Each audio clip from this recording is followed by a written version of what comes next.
Turning the music higher is sort of like increasing the speed of the ship. So I put it closer and closer to the microphone, my 8-bit situation. Welcome back, Artist Journal, June 25th, 2025. My first words of the morning to you, my friends, I remind you. So, thank you for everything. Massive, gigantic show note, at least for me. I got a message. It was Trippy Collector. I hope they don't mind me saying. I don't think it was a big deal. I think it was actually a huge service to the community. Trippy Collector mentioning that the ads on YouTube are basically, what is the word? That they are just simply, it makes the show, I don't want to say unwatchable. But he was saying, every 5 minutes you're inundated with 2 minutes of ads you can't speed through. And so I was very glad to hear that. So the ads are gone. The YouTube ad experiment is over. And, I think they were on, subjected everybody who is on YouTube. And I feel especially sorry for the people that have the captions, who need the captions. Who speak other languages, who might not have, YouTube Premium, which gets rid of the ads, for 3 months, something like this, right? And I made 70 euros. So, and then, then I do the sponsor with Decentraland without going into numbers, and I make way more money. One show.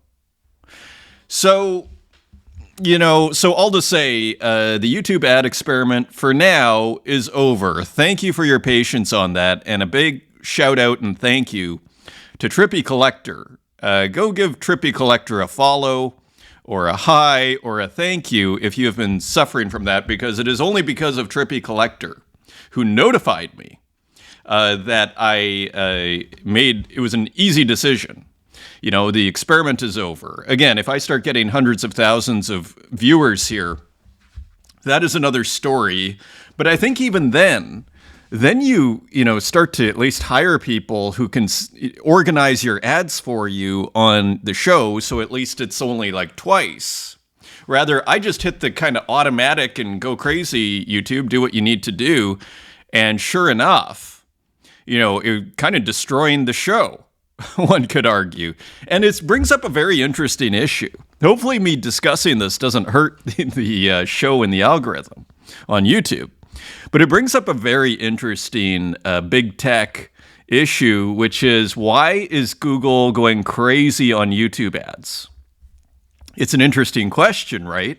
I think we could come up with a little hypothesis before we get into Juana Pedro's enigmatic, beautiful, masterly work here. And I think just very quickly, I think it's ChatGPT.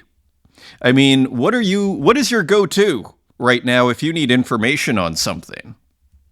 I can only speak for myself, but it's ChatGPT and whatever other large language model or language model that is appropriate.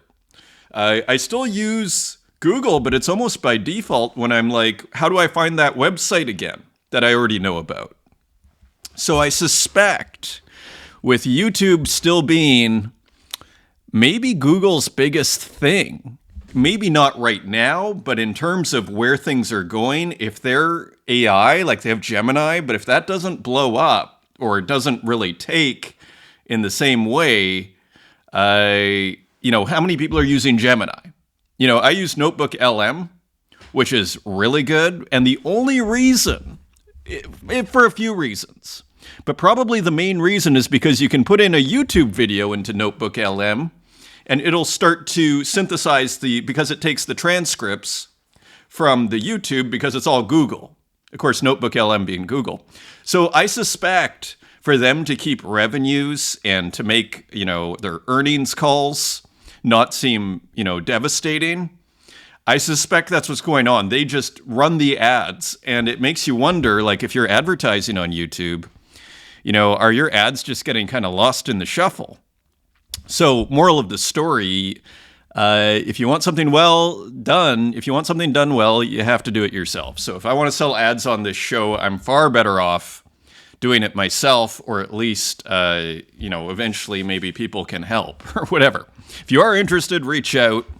Right now it's contact@pocobelli.net. I will create an artist journal at pocobelli.net, I think, for inquiries in that regard. Let's look at Juana Pedro. We've been looking at Juana Pedro's work for actually months, and it's never been at the start of the show, but it's always been just wonderful. But you know what kind of like pushed me over the edge as far as where I just kind of have to show this? It's once again, it's almost these, what I want to call superficial, or almost superficial. Let's see how big I can get this. I know what I'll do. I'll open in a new tab, and the internet, we've got to cross our fingers here. As you see, it's not exactly lightning fast.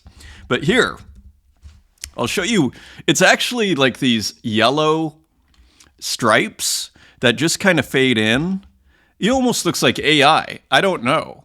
Hard to say. Maybe it's a combination. Or you see at the bottom, this kind of, what shall we call it? Detritus? I don't know, or weird margin, this looseness. I mean, the closer you go, the closer it's perhaps starts to look like AI, but I'm not positive. I actually don't think it's AI, but I could be wrong. I don't know. If it is AI, it's a very consistent and original use of it. Now, there is something also it's oftentimes these seem like abstracts, and I have a few works actually that I'm going to show here. Oftentimes these seem like abstracts, but then they seem like they're figurative or representational. I prefer representational over figurative. I just think it's more, one's abstract, one represents something. It's interesting, but figurative seems to be the more commonly used term. They seem to kind of glide a little bit between, as you see here, when we look at the work on Object, Juana Pedro, I believe a lot of work on Zora as well, or I've definitely come across a few works on Zora. These beautifully colored works, by the way, and I brought up a few of them. These last 10 or 12, 14, just stunning works. And kind of, again, they do seem to be representational, as I like to put it. But, I mean, you look at something like this, I guess it's called Rocks, so you could see it as being called Rocks. This is called Necio Nights, the one we were looking at yesterday.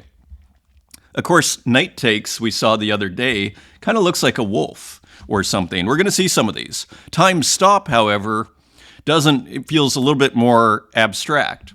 So, again, kind of dancing between this representational and abstract. And so, but does seem to have, Plague, so interesting. So that's one thing to note. And it does seem, if you had to make a wager, or if you had to place a bet, it's not even a hard bet. You'd say, okay, these are representational. So we can say that, but with a heavy abstraction, and at times being, obscure enough where you're not sure in some cases. So worth noting. As well, what else is there to say here? There's the older works. And I believe what happened is there were these older works where you start to see actually the style evolve, interestingly, and you see it there.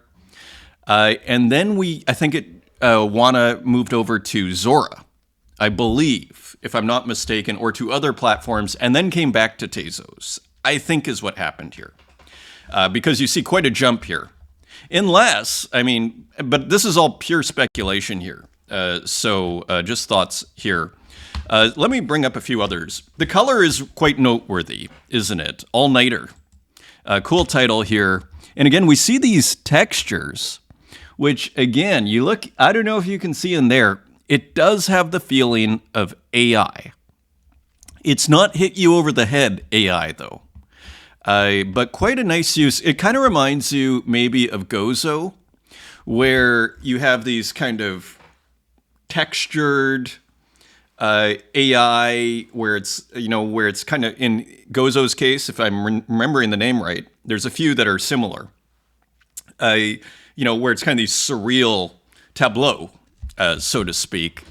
So here we see these kind of textures of AI where you go, okay, it probably wasn't painted, each little mark digitally here. Something happened or a texture was put on top. That is possible. But I'm pretty sure the closer I look at this, it feels like AI. And it's kind of actually an additional, one could argue an additional source of delight when it's uncertain, the AI component. Like when you're not sure and it feels like maybe it's just one part of a larger formula. So all very interesting. And, AI art, it tends to get, like, if you ask the general public, I mean, what do they think? I mean, it's either the, corny stuff they've seen on social media. Maybe it's Rafik Anadol if they're paying a little bit more attention. But as we've kind of seen by just, seeing what's coming out and people using the tools, there is a myriad of different uses and approaches to AI. I mean, I think of Skamra talking about his subtractive color palette, where he is programming and prompting the AI, I think Stable Diffusion in his case, to do a kind of use everything but this, or try and do the opposite of that. This kind of negative prompting to get his gorgeous color palette, almost, superhuman. And you do start to see here, I mean, again, the color palette is so sophisticated and original, one could argue, that you do start to consider maybe that was also involved here. These lines, I mean, we have to give Juana Pedro a lot of credit. There's Neon Monk picking this up for a one of one. And also here, right? So it's either collage or AI, but you see what I'm saying. The more closer you look, the more you're like, okay, this is some sort of AI art, but what an original use of AI. And as I was going to say, one of those styles that you don't need to look at the name when you see a new work come out, you recognize it immediately as being a Juana Pedro work. Quite something for someone who is, selling a one of one. We'll see if the internet works here. Selling a one of one, or let's see if we can see some of the other, selling for 5 Tezos, not necessarily selling for enormous amounts here. So hopefully our internet does not flake. We have some wonderful videos coming up. I just actually refilled up the data on my phone, should we need it. And there I am, just reflexively going to the notifications there. Like a well-trained, lab animal here. So another gorgeous work, a one of one. So gorgeous abstract there, I want to call it. But this is from the Animals series. Here we go, Lego, 2Gs, another one of one. We see also these kind of, what feels like a bit of a hallmark of some of these AI situations, which are these frames that are, basically not symmetrical. You have elements of frame at the top here. You have a frame looking like a little bit of a frame, but no, okay, that's not the frame. And then at the bottom, it's like kind of like a framing device, almost as if, and I'm just assuming there's AI here based on what I've shown you. It may just be textures that are added here. I want to say, so feel free to correct me, anybody who may know otherwise. But it's almost, should it be AI? It's almost, you see this white line at the bottom? It's like it's visually starting to fill in the frame, but it's going, okay, here's some line stuff. It's almost like impressionistically starting to fill in the frame. Here it's putting in the frame until, okay, and then some other algorithm thing is overwhelming over here. Quite interesting. I like to think, as I mentioned on a recent space, I like to think of AI as a collaborator. That is how I, as far as, let's say, if you're writing a work, you want to put your original work, for example, writing, you kind of want to do your draft, Then you want to maybe put it into, I love GPT 4.5. As far as writing, I feel like that one's head and shoulders above any other. And then you can kind of see, oh, well, how would ChatGPT render my raw text? And then you can actually start to compare. I'll even go to Claude, and then I'll put in the text and what do they make of it? And I'll actually start to go, then I start getting my editor hat going and, oh, what words are the best here? And then you start to kind of form from these extra ideas your final or, a new draft. You revise your text. So one could imagine a similar, analogous, shall we say, technique with AI. I hope this is AI because I just talked about AI for about, 15 minutes here. Amazingly. I just hit play here and off we go. So, Juana Pedro. And all apologies if that's not AI. I will be sure to mention it at the top of the show if that's the case, and don't feel like you have to tell me either, should you be watching. We can leave it ambiguous too. The Room, my God. I think of William Burroughs when I say that. My God. We really did spectacular here. Let me switch the internet. Go to our phone, our brand new data. We will see if it works. It's kind of sad, my internet here, isn't it? I am going to move in October. I'm not sure yet. I think I'm going to end up in Paris, but I may take a year or two to make it there. I may just, for all sorts of reasons, which we can discuss. But I have to say, being on a Greek island in the last month was fabulous. As far as just focusing, concentrating, it was fabulous. So you go, oh, maybe I could do a month here, a month there. Here is The Room, courtesy of my phone internet. Good thing I loaded that up. So again, gorgeous show. Cap'n really outdid himself here. And I am struggling with this disc. I accidentally moved it, and now it's like the placement in here. You can position stuff here.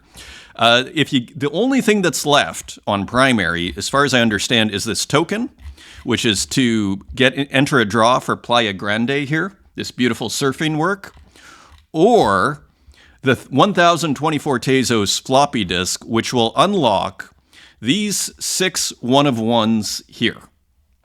And that is just a quick sale, a one-off sale. It is not an auction. So that is 1024. You'll get 6 one-of-ones. That is all that's left. I believe. It's all sold out. So, wow. We hit the top of the charts there when we launched on Object. So that was totally awesome. So congrats to Cap'n and to all the collectors. And thank you for the support. Also, this is Andrea Balistrero. I felt like getting back to my AI portrait series. So we are back to AI. So thank you for the portrait here. We'll add it to our collection here. Good. I have it bookmarked. I need to collect everything. Quite nice. I like actually how the face kind of just almost blends in with the background there. I like these little marks here too. Quite interesting. Even this almost semi-drawn area there too. So thank you, Andrea Balistrero, for that. And here, crossing a line. A discussion that needs to be had here. Let's check. Okay, just one comment here, I believe. Heck. So we go through our geopolitical and health issues here. Heck, that post from 1bit really hurts to read. I hope they're okay. So, of course, I had the post from, I believe it was May 19th, from 1bit Necro that I mentioned here last episode. And I agree. I hope 1bit Necro is okay. Of course, in the post it says, that they had committed suicide. My only reservation, I still suspect it's the persona of 1bit Necro, because the way it's written is almost like a private detective. And it almost is like a post that only 1bit Necro would put together. For those that don't know, 1bit Necro is kind of like a very cult account, pixel art account on Object. One of the greats, actually. Let's continue here. So here on X, let's see. Thank you for the wonderful response. It was slow out the door, but it really picked up here, so thank you. Nicholas Dietrich, amazing coincidence, Adrian. A month ago, I made this piece. It is a view I saw from the roof of the Fondation Louis Vuitton in Paris, which was a Murakami sculpture in the garden. I ended up abandoning it in case there were any issues due to copyright. As I put, how ironic when you look at Murakami's direct lifting of Hiroshige. Of course, Hiroshige is from the 1870s, 60s, 80s, if I had to guess. So, yeah. Interesting. I guess the UFO transforms the work, but that is hilarious. And so cool. Thank you for sharing that. I feel like we have an outtake here on the show. So pretty cool to see the notebooks. Mr. K, great to hear from you. Pedro Jose, new week, new shows. Let's go. Awesome. Aura, great to hear from you. GM. Jada, great show, Adrian. Thanks for sharing my work. You are welcome. Wonderful pixel art abstracts. Casey or Case XL, thanks for sharing my work. My pleasure, my friend. Great to have new artists on the show. Nostalgia Unlimited, get some coffee and watching on the porch. As I say, sounds like a perfect setup. Human Boy, great show, great topics, great art. Thank you for saying that. I appreciate that. Trippy Collector, aw snap, and now the snake is on the cover. Artist Journal, I think it's a snake. You're right. I was like, oh, it kind of looks like Pepe Repeated. This is, it's Pin Snake's first work. It's probably a snake, right? So sometimes I can be slow on those things. It's kind of funny. I can talk 15 minutes about Juana Pedro like effortlessly, but then I won't see the obvious, snake right in front of me. This is a nightmare scenario. Oh, right. And now the snake is on the cover of Artist Journal. This is a nightmare scenario for those of us without one in our possession already. Here's some fun listening for the Pin Snake fans from their new website.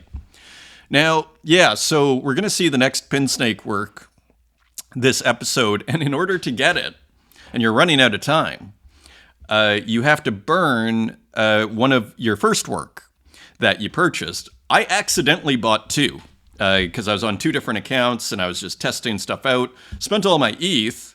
I had like $7 in each account, basically.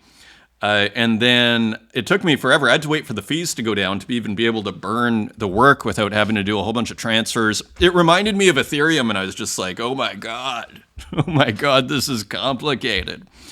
MetaMask, and do I have to send some Tezos to Binance and then convert it, wait, 20 minutes, and then, message, send it to my MetaMask, wait another 10 minutes for it all to confirm, and then can I do, and all of a sudden it's like 45 minutes out of your life to, simply just like, I'm just trying to burn this work. And I have like, I had like $3 in my wallet, So anyways, I waited for the fees to go down, and it was like $2.65. Hallelujah. So yeah, excuse me, a rare drink of water on the show. Let's continue. Sui Soichi, great to hear from you, my friend. And let me just, I appreciate it, Sui Soichi. I will write later, but we have some more really cool work actually by Sui Soichi this episode, and I should keep running here. David Lockhart, big blocky abstract, seem familiar to me too. Leander Herzog, a possible Robert Motherwell nod. Yeah, it looked like, I was like, there's something about this, and so you may be onto something here, David Lockhart, so thank you for posting that. So yeah, perhaps an influence there. Thank you for noticing. Pinsnake, thank you for the comment, and great to hear from you. Wonderful work. Andrea Bellestrero, more on copyright, not 100% spot on AI, but listening to the journal, I remember this work by Jill McGid about the dispute on the rights and accessibility over Louis Barragan's archive. Interesting. So thank you for posting that. Yeah, it's an interesting thing, I'm so glad we had that discussion. I feel like we came a long way, at least personally, in terms of understanding, again, the analogy of the gig, we might call it. The analogy of the gig, which is, Run DMC is at a gig. Them using James Brown is not the same thing as them sampling the act that comes after them that's at the same level or lower, and then them using that in a song, right? And they have the technology to do that, so sometimes we see that in the scene, seemingly, where it's like, I can either do copy layer star, people will just copy otherwise. right? And then you have to go like, this is not the same thing as copying from, Robert Motherwell or Jean-Michel Basquiat. Nobody's worried about their legacies, so to speak, right? Whereas if you're kind of just, you have your 2,000 followers and then someone's copying you because, CC0 and we should be able to do that. It's just like being at the gig and sampling someone's, groove and then putting that in your next record and then selling that. That's what it is. So I'm glad we had that discussion. So, and I thought Neon Monk had a pretty good solution in terms of not having to police things. Just show it and use the AI to show where aesthetic similarities. Surely that is going to be possible, if not already. Rural Idol, the sampling analogy always returns and always comes back to intention and authenticity in who we reference. Dilla, KDJ, or whomever digging for old records is not the same as Midjourney scraping the art from the internet or OpenAI lobbying for copyright law change. Maybe a better analogy is those sample packs from the 90s that disseminated the amen break far and wide. People created entire genres, new forms without a clue who Gregory Coleman was. Without his riff, we wouldn't have heard some of his most vital music, but he died in poverty. Now, I don't know. Maybe I'd know it to hear it. I probably would. But I'm not sure who Gregory Coleman is, and maybe that's kind of makes the point, right? And maybe I would recognize it. And so, yeah, it's a profound issue, isn't it? Fernando Fragoso, thank you for adding to the conversation. Many talented artists, nice pieces. Thank you, Fernando. Great to hear. And actually, so we have a post also, I believe this was Pinsnake, helping me understand what was happening in the work. Thank you for that. Let's continue. This, so ArtNet, Uffizi Gallery, so this is in Florence, of course, one of the major museums in the world. Uffizi Gallery visitor damages painting in botched selfie. Now, we saw this also with the chair, and I think it's in this article, that was recently destroyed as well by a tourist sat on a chair, and then the chair was like broken, and they were just trying to get some photo. And so we don't need to go too deep into this, but I do want to touch on a couple of things. The museum's director said, quote, "The problem of visitors who come to museums to take memes or take selfies for social media is rampant. I went to the Prado in the spring in Madrid. They have a very simple solution. So frankly, I don't know what this museum director is, just fix it, which is you can't take out your phone. You can't take your phone out. You can't take out pictures. Basically, there are no pictures. And it completely transforms the experience in the museum. It's still overcrowded, but it's not like every painting you go to, someone has a phone in front of you. So you can't even see the painting because they need to get their picture that they're never going to look at later. And it does bring up another issue, which is these museum experiences are not pleasant, I would argue.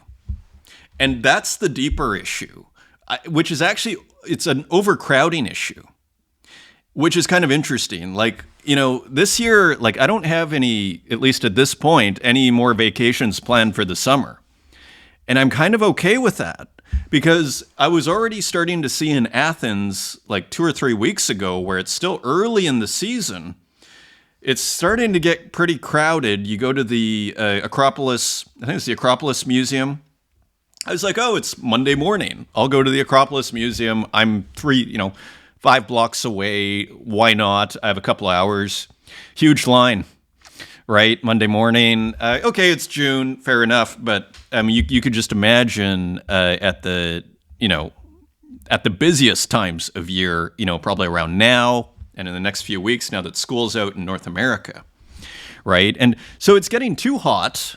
Interestingly, I'm enjoying the cool weather here in Berlin, which is quite something for a Canadian to enjoy cool weather. And it's overcrowded. And the easy low-hanging fruit here, and why is some guy on YouTube who has never run I guess I have the Pocobelli collection, but who has never run a formal museum in my life, why am I giving advice and saying, all you need to do is make a rule that you can't take pictures? You can't take pictures. Just do what the Prado does. Simple. And it was far better. So I don't know what, Verde, the Uffizi director, we will set very precise limits preventing behaviors that are not compatible with the purpose of our institutions and respect for cultural heritage. He referred to these promised rules as anti-selfie measures. Just get rid of the phone. Here's that chair I was telling you about. Whatever. Crystal and of course we don't want, it's like a newer work and it's kind of asking for trouble. I almost feel sorry for the tourist. You see these two kind of like seniors like taking pictures and breaking the chair and running for their lives, and now there's like a search warrant for these people. Just let them go. You left a chair out in a museum with no barrier. Let them go is what I have to say. More advice, more unheeded advice here from your friend on the internet. Art Daily. This is kind of interesting too. So MoMA announces the first North American retrospective of Marcel Duchamp's work in over 50 years. Okay, so in the last 50 years. So I was going to say, when are they going to do something new? I guess they haven't done this in 50 years. But it's just like the endless recycling of the modernists. This fetishization, really, of modernism. It's quite something. It's a testament to the power, one could argue, of the modernist painters. You look at Duchamp, the Surrealists, the Cubists. You have to give them credit. It's quite interesting, actually, internally. I'm starting to really appreciate, even looking at the Murakami show and the reference to Hiroshige, I'm starting to really appreciate what the Impressionists did. Because as I describe, these paintings, we had 200 years of boring paintings, to overgeneralize, from, let's call it 1650 to 1850. Sure, of course, we could find some exceptions to this rule. Of course, there are masterpieces, et cetera, et cetera. But to generalize, it was pretty darn boring, I would argue. And let me know the next time you go to a museum how you feel about it. And so the Impressionists bringing back color. And of course, Japonisme, or Hiroshige, if I'm not mistaken, and there's the person that did the wave, and then there was the guy that did all the Japanese prints, which I believe was the one that was, Hiroshige. Hiroshige? Anyways, there's a couple of these Japanese printmakers, they brought color into the mix. And so I think that's part of the reason, bringing it back to this modernist thing, because also, okay, the Impressionists, they start putting in color. They start putting in brushwork. Okay, we start getting real modernism. But then the modernists, after that, then they take it to a whole other, then they bring abstraction into the mix. You get cubism, you get surrealism. And so it's just such a rich area that probably sells well, frankly, for the museums, that if we're looking for an explanation of why you're seeing the umpteenth Picasso show in your, local big city, I suspect this is part of the reason that we fetishize it.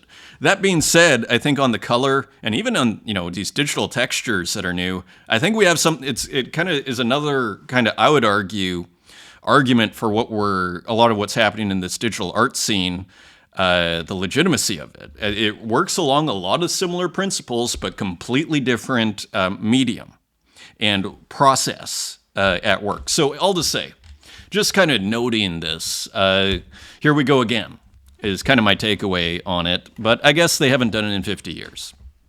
And finally, the 10 most expensive lots sold at auction in May 2025. So just a quick look. I don't want to do this too much, but I'm just kind of interested right now to see what's going on here. So interestingly, Piet Mondrian, $47.5 million was the top sale. It looks like one of his best ones, and you got to love the different colors of white here. That really stands out. It's a gorgeous one, as well as how it doesn't go to the edge over here, as well as over here. So yeah, interesting. Claude Monet, how much did this go for? 42, almost $43 million for kind of I'd say like a middle of the road Monet. I'm not a big Rothko guy, but this Rothko is probably the nicest Rothko I've ever seen. It's one of the nicest Rothkos. $38 million. At least if you're going to get a Rothko, that's a really nice Rothko. I will exceed or admit on that one. René Magritte, The Empire of Light, $35 million. And here is Picasso. Magritte's really taken off in the last couple of years. And here, Picasso, $28 million. This is from 1937. And here, Basquiat, $23 million. This was interesting, too. Giacometti, we were seeing the $70 million price tag. I think this is a smaller one, and it went for $18 million. Another Basquiat. Again, color, texture, right? And I would call it the sketch pad, the notebook, the doodle composition, right? We see it in Waffles too, right? Just the guy in high school, guy or girl in high school who's just drawing. That's all I see here. This is someone who's taken their doodling to a very advanced level. $17 million, please. Another Magritte. So great to see Magritte. This isn't my favorite one, but it's wonderful to see. I love Magritte, and such a literary painter, which is so important to understand surrealism. Such a literary painter, as I like to say, that with Magritte, the title is a part of the work, and that is just a very important thing to recognize and understand. There are different components here. Again, loved Edgar Allan Poe. I think it's the mountain that turns into an eagle. That's called the House of Usher, I believe, right? I loved L'Autre Amant and more. So let's continue. Gerhard Richter, $15 million, beating the estimate. That's interesting. Let's continue. So Sabato. GM Angel Cores and Heavenly Sprites will be dropping at 1 p.m. today on Feral File. So this is part of that Jean Provencher show, and Jean Provencher is just part of that show. So here, a GIF of a ROM corruption glitch from Wings of War, Sega Genesis, 1991. So Sabato here, and this is on Feral File. Explore the archive. So Sabato putting out a whole bunch. They actually just got listed yesterday, and they are starting to sell at 0.11 ETH or $271 each. And they're doing quite well. They're beginning to get collected here. Probably about half have been collected. So nice work. Almost a RPG type look here. Interestingly. And yeah, so very cool glitch ROMs here by Sabato. And also here is Jean Provencher in this console spirituality show. There are a few other artists. I can't show everybody. And so I'm just going with what is jumping out at me, if anybody is wondering. So here's Jean Provencher. This is super interesting. Let's hope this opens. Will this open here? Let's give it a second. And these have been selling quite well. I believe these are about $800 each. Maybe 0.3. Look at this. Collected. Yeah, 0.33, $812 each. So they are not loading yet right now. But let me actually quickly just go back to my regular internet here. It's kind of crazy. So I look forward to one day having, should I move somewhere else, to having just like decent internet. It'll make a lot of things easier. Another thing, while we're waiting, I'll probably start a Substack here for now. Unfortunately, I had about 5 different Substack little accounts. I accidentally deleted, just so people know, the one that had like 40 email addresses in it, unfortunately. So just so you know, in case you're wondering. And otherwise, I will go, okay, our regular internet, like this is the crazy thing.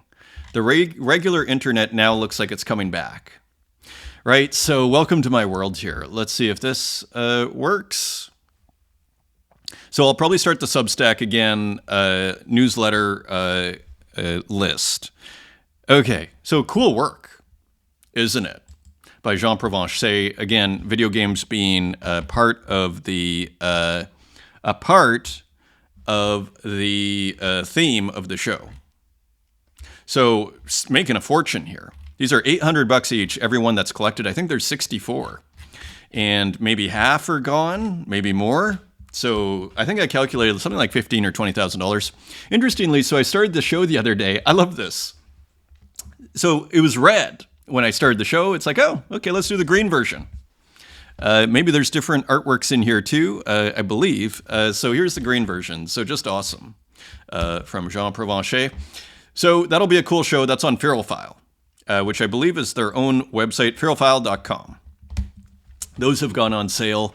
Here is a cool, of course I follow Uxine, a cool painting here. Spray painted by Uxine of just some pixels, and some are kind of rough or soft, or you see the airbrush, the soft edges, and some are kind of harder, as you see over here. Interesting physical. And here's Rata. This was posted in the community. Thank you for posting, Rata. Very cool.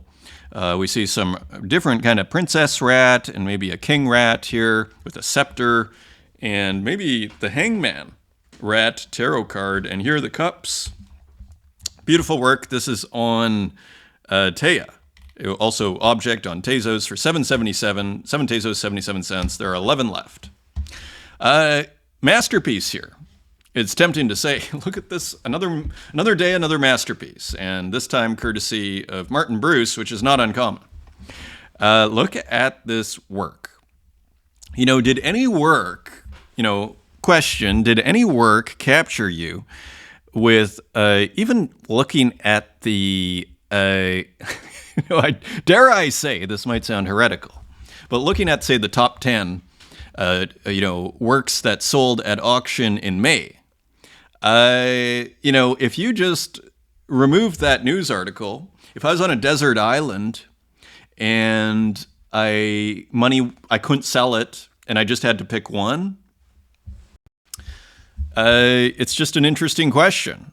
I would have to I'd have to go back to the Magritte, and it's like, yeah, but I've seen it a million times. Yeah. So, which would you rather? Who would you rather?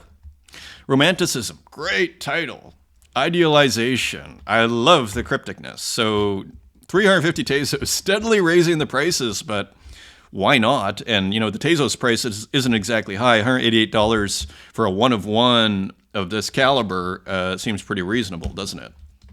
Particularly when you see, I tell you, like what we saw with, say, the Ferophile show is, again, if you can make art that people want and believe will, really be worth money in the long run, like the world is your oyster out here, and you get the money immediately. There's no gallery intermediary, to bring up a 2021 talking point. Here is Marcelo Pinel, a new work, kind of a medieval theme to it. What's interesting about this? It looks like the elements of a Marcelo Pinel work, and it's almost like Marcelo Pinel decided to just leave them all in the sky because it kind of worked better that way. It's almost like these medieval elements rather than putting a knight, but who knows what the reasoning is. MDLXI, or I guess that's 1,550 or 61. 1561 woodcut by Hans Glaser that documents a celestial phenomenon that occurred in Nuremberg. Ooh, if we had more time and better internet, I might be tempted to look for that. How cool is that? So that is at auction, and no bids yet, 555 Tezos. Very nice work. Here is the pin stake, Burn to Redeem. So if you only bought one, I lucked out. I managed to buy two by accident, practically. I was almost like, oh, I shouldn't have spent all my ETH. I should only got one. Thankfully, I got one because the only way to get the second one is to burn the first. Now, I guess if you're trying to increase your primary, I think I saw it was half an ETH for the first one now, because that'll probably come down, I assume, once the burning opportunity is over. So 22 have been redeemed. So here we are. So we're back to the emoji. I believe this is the cloud. This is done, I believe, with Python. That was part of the comment, the earlier comment that we saw there. So this is, as we saw, the pin stake is Fantavision, pin snake is Python. How cool is that? So really nice, interesting piece here from Waffles. Looks like a cloud, playing with the eyes again, and playing with this kind of background situation too. So just really interesting work. When we say Python, I don't really quite know what that means. I'll have to, get my AI tools out and start asking it, what's going on here? What does this mean? How do you make art with Python? So all to say, God, just so more just very loud series, spectacular work, making it look easy by Waffles. Burn to Redeem for, I believe, the Cloud, as it says here, 002. Continuing on. How are we doing here? 45 minutes. Kazuhiro Ehara. Very nice piece here. So looking like a digital work, but that was made with basically a stylus, right? Or like physical type tools. Nice piece. Almost looks like a plane that's kind of crumpled up, but not sure. No takeoff, as Josh says. Fly infinite. Yeah, it kind of looks like a plane, but kind of all crumply. Very interesting piece. Nice, hard, flat background here, too. With the blue providing a nice contrast. Look at this work by Sui Soichi. Entertain them with no opioids. Okay. So, as you see here, cool. Almost looks like the photo of a screen.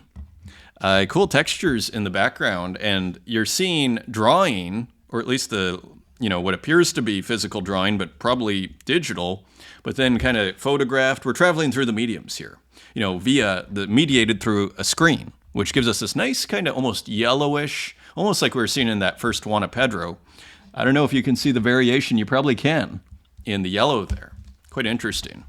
Wonderful, wonderful piece here. Kurt Hustle Collective, Journal of Sleep. This is why we need internet working. I was cooking. I was just reading it all good and sloppy when I started to notice a teeny tiny little baby bubble of the yolk, howling in its greasy, singing me a beautiful song on melody.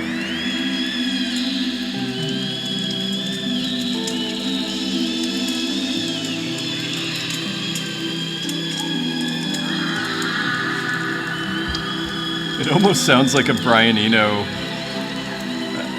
ambient, influenced ambient. And let its spirit free. And well, as for me, the spirit of the book compressed its energy to mine before It's pretty amazing. What a production. What a vision. Kurt Hustle Collective. My God. And the goldfish for the head. It's wonderful. And the stopping. Like an old sitcom. Sentimental, like looking back at the Journal of Sleep. Masterpiece here. Episode 3. So there are 2 other episodes. Did I bring up the other? We can't watch the full. I'm just going to give you a taste.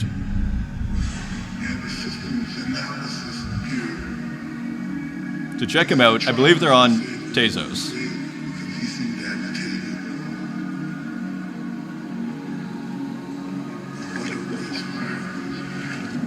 Just amazing. Look how beautiful it is, too.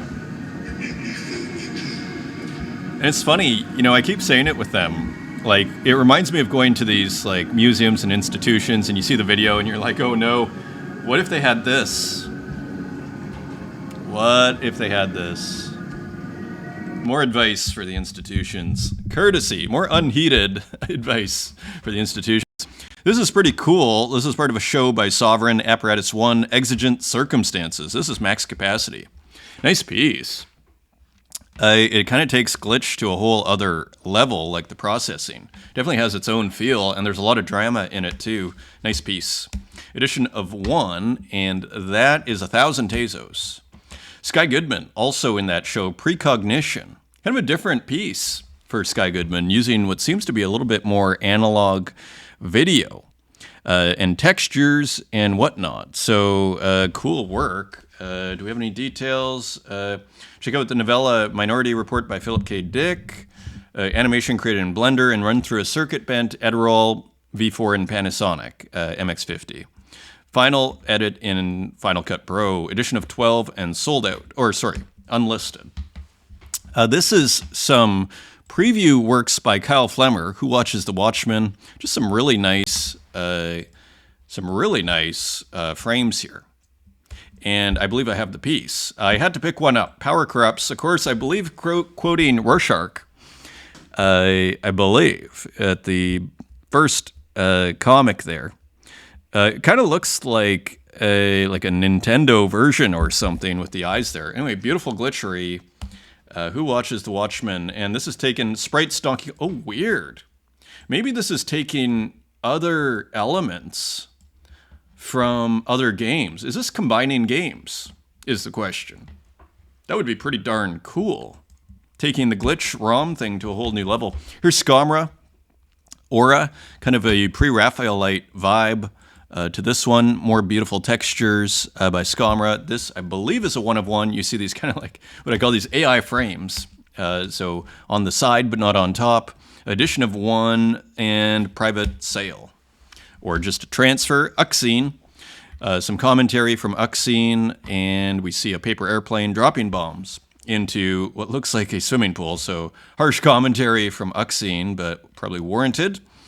And so let's continue. Very cool. Nov 1914, Otro Camino. So more wild experimentation. We see, we see the still life of the flowers. And then you have this abstract, almost like emoji, like 3D, like emoji tree. So far out from Nov, edition of 6 for 12 Tezos. We may have seen this before, familiar plastic. This could be an older work, but it kind of fit with those other works we were looking at that were all either bottom aligned or middle aligned. I think that's just brilliant, and this looks brilliant too. Probably just bottom aligned all of the chairs that Dan Control had. Love it. And quite visually powerful, that work. Dissolve, one don't know. So this, I believe, is part of a larger show. This is on OpenSea. I think this is new. So one don't know is incorporating into the collage some more kind of, what would you call that? Kind of melting effects or kind of liquefy type effects into the process. And here is Enigmatris, 15 plant leaves. So continuing with different kinds of subject matter here. Here we have plants and what looks like from a book, and then just processed. Given the process, given the treatment. 14,000 views, quite impressive from Enigmatris. Loosen Control. Here's Pamelo Chirone, I believe out of Buenos Aires, or out of Argentina for sure. Some kind of textured pixel art here. Great to see them on the scene. Edition of 1 for 55 Tezos. And here is Mumble Boy, AI No Corridor, interestingly. So another work playing with pixels in the negative space or in the gradient area, combining collage, digital elements, and some pixelation. Edition of 1 for 20 Tezos, still available. Here's Ed Marola from June 18th. So last week, among the runes of memory, I found Bliss. And so cool patterning here, sampled brushes, and then a little figure there smoking, as you'll see, and then this great big sampled brush. So it's pretty awesome, kind of expressionistic a little bit here. And so that is for Object New York City 2025. So I think some Tezos artists or artists who applied on Object are showing in New York City, so that is cool. Time, Art is a Tragedy too. So a new abstract from Time. As you see here, kind of pixel art or pixelated version. So a cool series that we've seen for a couple of years here. Here's Feels with cool work. Let's see if we can get it to play. I believe this should be animated. So we take huge risks here with our internet. There we go. There is Feels with some very cool pixels here. Nice kind of horizontal, kind of lined, kind of almost like an old screen there, almost like masking everything. Very cool. 7,000 views, 107 retweets, 50 bookmarks. Impressive. Here's also from the Apparatus One show. This is Yada, Colors and Lines in Charge. So nice piece here. Again, more video glitchery from Jada. Kind of animated analog video abstract, shall we say. Colors and Lines are in Charge, edition of 15, and not listed yet. Continuing on. Here is a chrono grid by Yoa In. Looks like it was just minted. So part of that Object One show, so maybe a late edition, some nice color on the sides. So kind of a departure in this series from Yoa In's other series that we saw mostly on Rodeo, which was spectacular, wasn't it? So kind of a different feeling in the chrono grids, but you see the same kind of looseness and almost organic feel. So this is edition of 10 for 44 Tezos each, and I believe selling out. Here's Haiti Rocket, ex-US Raw, Zeus Raw. So 420, so maybe still available for you edition, because a whole bunch will probably be burned. You never know. And so these are 42 Tezos each, and they're beginning to sell. So rad work from Haiti Rocket. Here is God is a Woman by Ezra Eslin. So cool piece here. And let's see, and this is on Manifold, and let's just leave it there. So this is 0.05 ETH, so not cheap. 3 minted so far, 12 remaining. Where's Waldo? So kind of her satire here on Where's Waldo and this almost Godzilla-like sized creature. There's Spider-Man. Except maybe that is Ezra Eslin, and kind of looks like it's goes with this other Spider-Man work, interestingly. So classic work there. Here is Gary Payton, one of many by Likas33GB. This is going at auction for 11 Tezos. More of these portraits of basketball players, and there are a whole bunch, I believe, from the High Dudes series. Here's Die With The Most Likes Buddy number 260. So these were from I believe like a PFP collection, kind of satire collection by Die With The Most Likes, I think released a few days ago. They're doing pretty well, as one would expect. Last sale, 0.47. ETH, collection floor, 0.42. So as you see here, 2,004 of these. Amazing. Did he make? He did make. I'm sure he did make 2,004 of these. Looks like he got, I don't know what the mint price was, but probably did quite well. You don't need to do, when you multiply by 2,000, you don't need to sell by too much. If you put them $100 each, all of a sudden you have $200,000. And so interesting. I thought this was hilarious. Nostalgia Unlimited. Garf.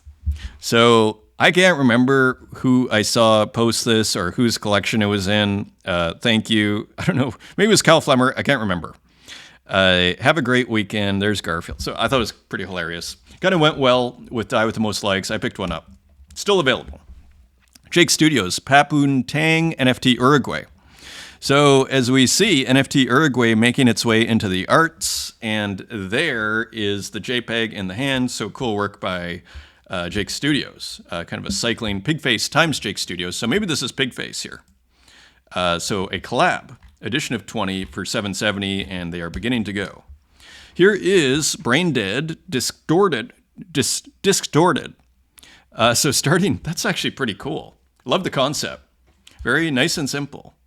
Nice and simple. Edition of, so this was burned, originally listed for $250. Not sure if a new version has appeared.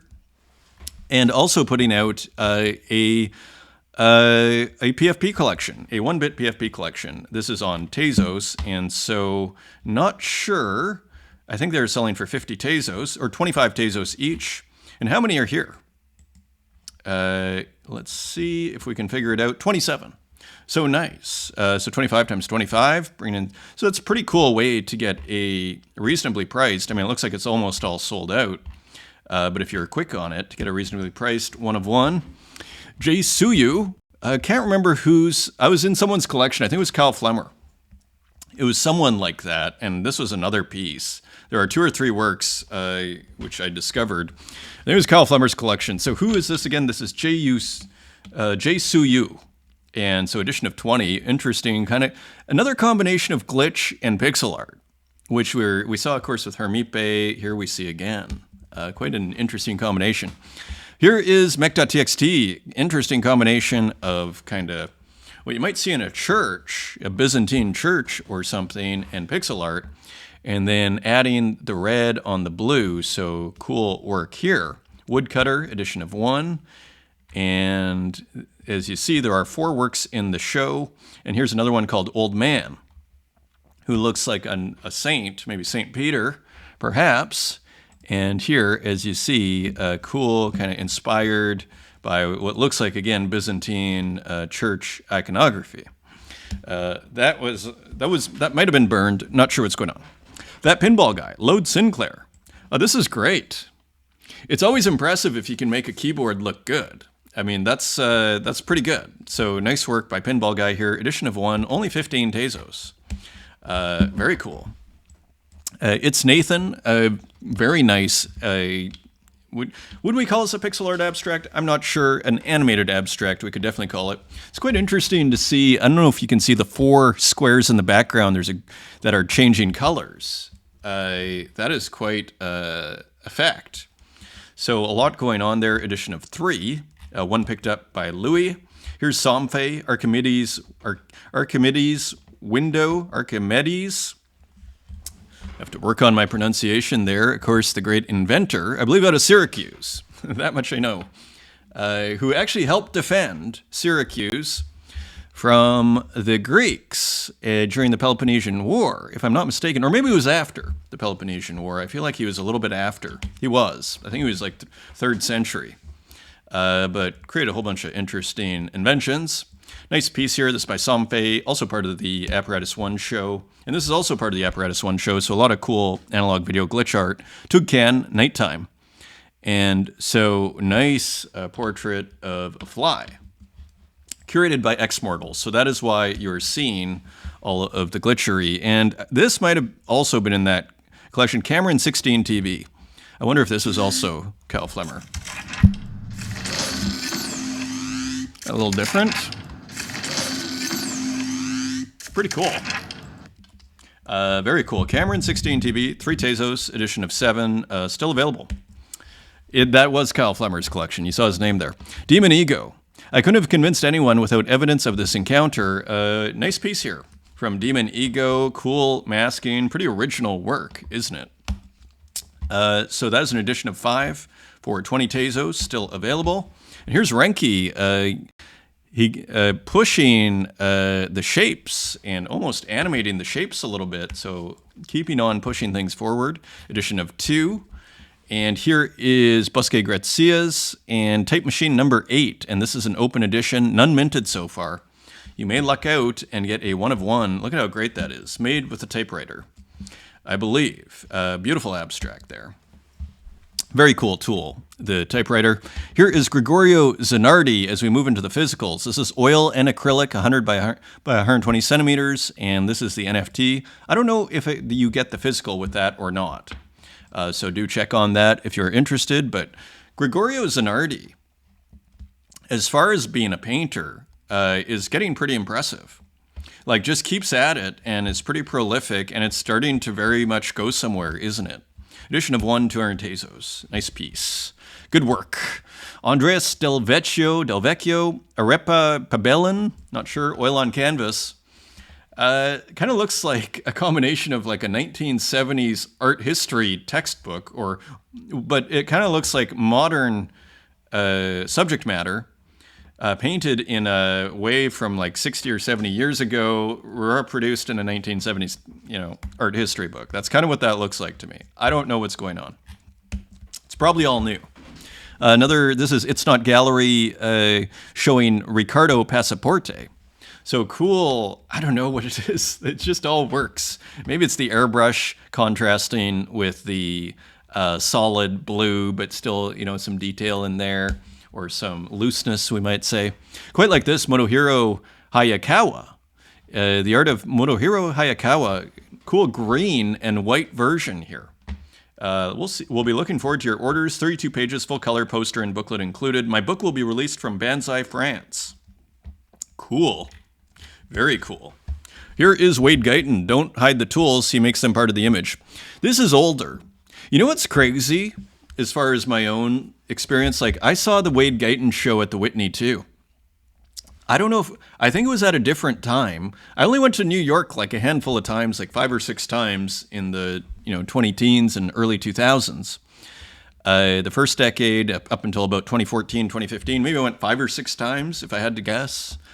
But I saw the Corey Archangel show at the Whitney, and in the old location, and I also saw the Wade Guyton show. I don't know if that was. I assume it was a different time, but those were 2 of the like landmark shows of the decade at the Whitney, and they had all these works there. I didn't really love them at first, But I've learned to love Wade Guyton's work. Really interesting artist. Inkjet, and he always kind of divides things. As it says here, he makes the process a part of the paintings, and the errors, embraces the errors. A very modern thing to do. Bondozo Bandito, clock ticking, destroyed. I thought this was that Japanese illustrator at first who often does the watches, but no, this is Bondozo Bandito doing a big painting, and you see Illuminati, 666, and all sorts of stuff going on here in this wild kind of old retro watch there. And here is a beautiful work by machine. It looks like a crop, but of this, we'll just leave it there, of this work. But you see how good, you're even getting a little bit spray. You see how good the paint is, the execution is. And there's just something like, again, another one of these artists who just keeps at it and just, it's really going somewhere. That's your show, everyone. Thank you for joining me, and thank you for all the support. No ads, my friends, no ads. Until next time, take care.